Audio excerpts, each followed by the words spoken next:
আপনারা অনেকেই আমারে নিয়ে পিছে সমালোচনা করেন। কেন? যদি করতে ইচ্ছা হয় আমার সামনে করেন। ওইটা ভাইবেন না আপনারা সমালোচনা করছেন বিদে আমি সব কিছু সোশ্যাল মিডিয়া ছাইরা দিম, অনলাইন ছাইরা দিম। লাভ নাই। গিবাদ গাইতে হলে আমার পিছেই গাবেন, সামনে আর গাইতে পারবেন না। আর যদি কারো গাইতে হয় আমার সামনেই গাইন, তাতে আমার কোনো দুঃখ নাই। তখন যদি আমার বলার কিছু থাকে আমি বলে দিব। তো ওটা আপনারা চুরি করে আমার টিকটক আইডিতে ফেক আইডি নিয়ে ঢুকেন। চিনি না আমি আপনাদের আইডি, দেখে যান আমার ভিডিও পোস্ট করি আমি।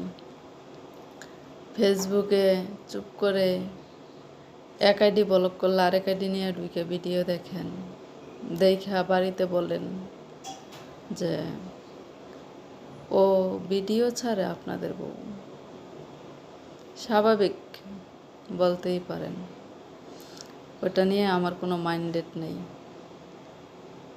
বুঝতে পারছেন?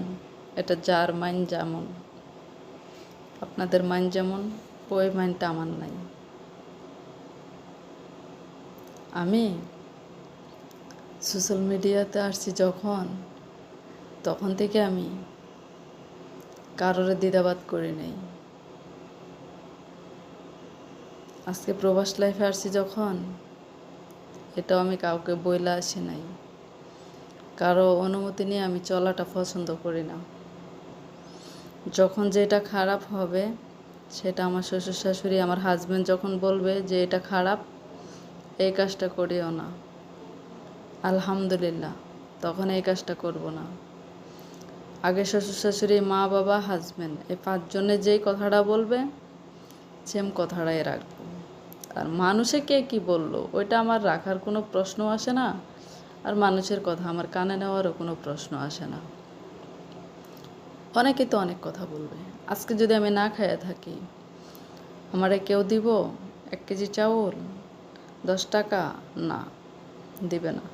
তো আজকে এটাও শুনে রাখেন, আমার ফেসবুকে 3টা পেজ আছে, ইউটিউবে 2টা চ্যানেল আছে। যদি পারেন কিছু করতে, করিয়েন। বদনাম আমার পিছিয়ে গাইতে পারবেন।